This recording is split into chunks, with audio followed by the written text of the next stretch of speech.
Hello and welcome. What's the secret to getting rich? Well, there are plenty of suggestions, spawning a huge global industry in books, lectures, and even board games. A conventional approach to financial independence says we should study hard at school, get the best possible job, work hard to pay bills, and save as much as possible for retirement. Our guest today says the system is flawed and keeps the wealthy rich while others struggle along that conventional path.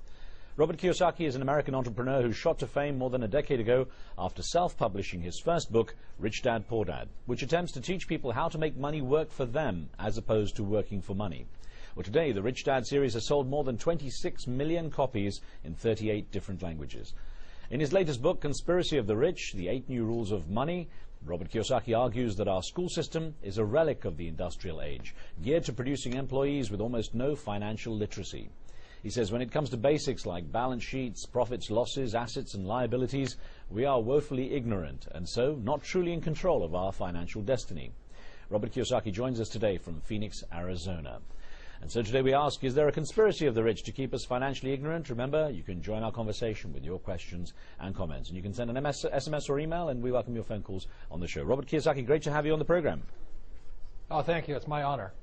Good to start off with, I guess, for our viewers who are not familiar with the concept, what is the basic idea behind Rich Dad, Poor Dad? Well, Rich Dad, Poor Dad is a true story. I'm fourth generation Japanese American, born in Hawaii. And my real dad was my poor dad. He was the head of education for the state of Hawaii, a PhD, great guy. But as you know, most school teachers don't know much about money. So my dad, my poor dad, died a poor man. And my rich dad was my best friend's father, and he was a man with virtually no education, but he ultimately became one of the richest men in the state of Hawaii. So Rich Dad, Poor Dad is a very simple, and that's why it sold so many, a very simple story about what two fathers teach their two sons, my best friend and I, about the subject of money. And as you know, we don't teach much about money at school, so that's why we learn about money at home. And that's what Rich Dad, Poor Dad's about. It's interesting as you talk about gaining financial literacy, and if that's such an important skill, why is it something that isn't taught in schools? Why don't kids get an early start in it? I asked myself that question since I was a kid, since I was about 9 years old when I started studying with my rich dad. And my rich dad just started teaching me playing Monopoly. He played Monopoly over and over again. And he said the formula for great wealth is found on that board game. It's 4 greenhouses, 1 red hotel. Mm-hmm. And I said, is that all there is? I'm 9 years old. He goes, yeah, that's it. And so that's all I do today. I primarily play Monopoly as an adult. But I think if people really knew how much going to school, getting a job, and how much you'll pay in taxes and how you'll never become rich, I think people would leave school. So I think the main reason they don't tell people the truth about money and why the rich are getting richer and the tax laws and banking laws is because most people would just leave school. So this is a waste of time. Well, so I think that's the reason. Yeah, I wonder if there are those who say that, children can only absorb so much, or that, children should be left to be children. I wonder, do you see a starting point at what age children should start getting these kinds of skills? That's a great question, because at what age is a child interested in money?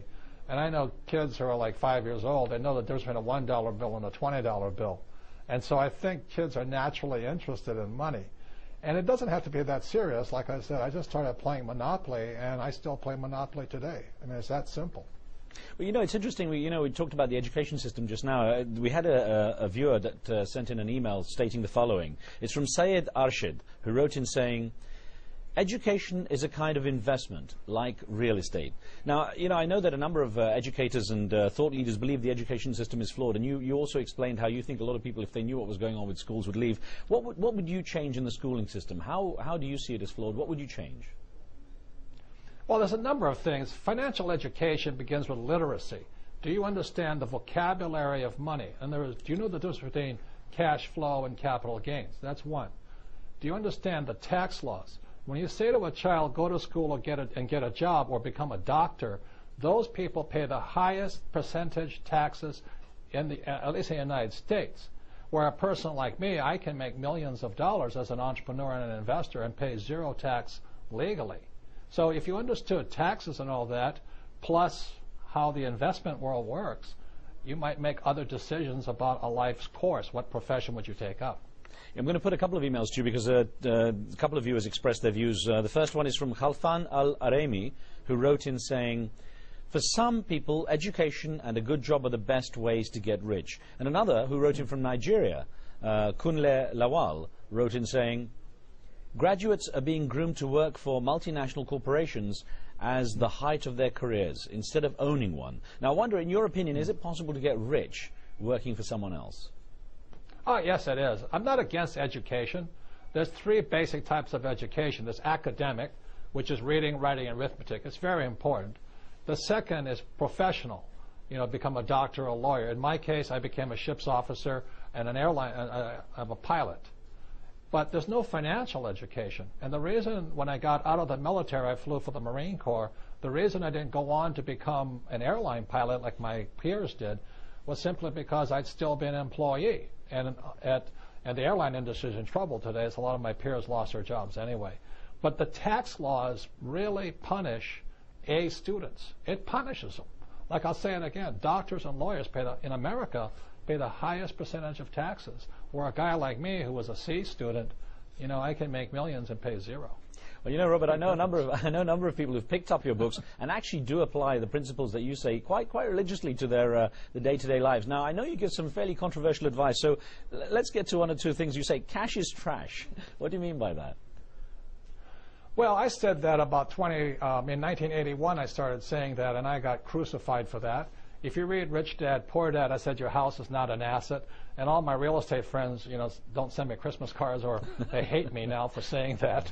And I said savers are losers. And the reason for that is you look at the Federal Reserve Bank of the United States, they've printed more money in 2009 than they've printed in the first 100 years of existence. So every time the U.S. prints this counterfeit money called the U.S. dollar, it really robs you and I of our wealth. So savers are losers because, for every dollar the Fed prints, that means your dollar is worth less in savings. That means your labor is also less in savings. But it also means you'll pay more in taxes to pay the interest on that funny counterfeit money.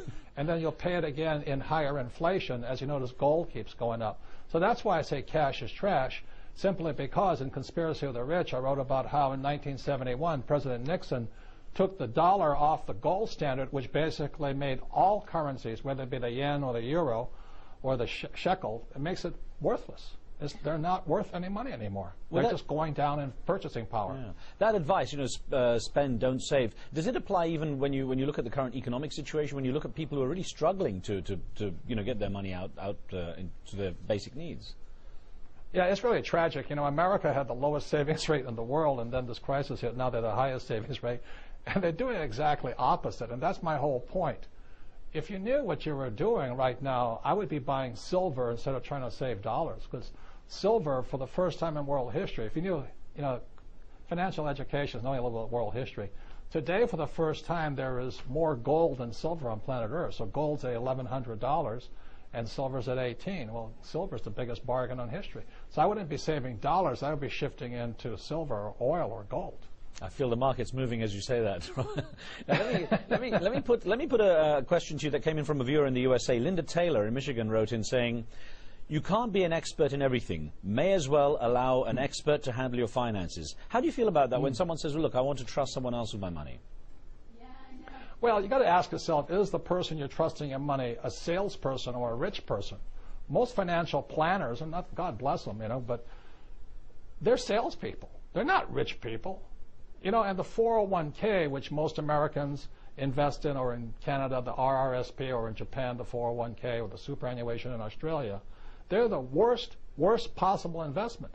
You look at what Time magazine said just 2 months ago. They said the 401k was the biggest scam ever perpetrated upon the American public. And that was the cover of Time magazine. And I've been saying that all of these years. You look in 2002, I wrote Rich Dad's Prophecy, and I said the 401k was ripping people off. So what's happening is people are turning their money over to people they think are financial experts, and I question what an expert is, including myself. But are they salespeople, or are they really rich people? And that's the question I would ask. It was interesting what you were saying about property and real estate, because I know you put quite a fair amount of emphasis on the real estate market as an investment tool. And I wonder, when you look at this, the fact that the real estate market was really responsible for much of the issues that certainly the Western hemisphere has faced in the recent economic downturn, how would you, or have you changed your view on it at all? No, if you read Rich Dad, Poor Dad, I always talk about cash flow. You see, as a professional investor, you have to know the difference between cash flow and capital gains. 90% of the people invest for capital gains. That's where they'll say, oh, my stock went up in price, or my house went up in value, or my net worth went up. I don't care if my prices go up and down. I only invest, 9% of the time I invest in property that sends me a check every single month. So in good times, I get the check every month. In bad times, I get a check every month. And that's called cash flow. Another point here is this, is capital gains on real estate is taxed very high, and cash flow can come in at zero. So that's really a little financial education. So I don't care if my house goes up or down, or my apartment buildings and my commercial buildings go up and down. Just send me my check every month. That's all I want. Well, Robert Kiyosaki, we've got more questions for you. We're going to take a very short break here. Back with our discussion when we return. Don't go away. We'll be right back.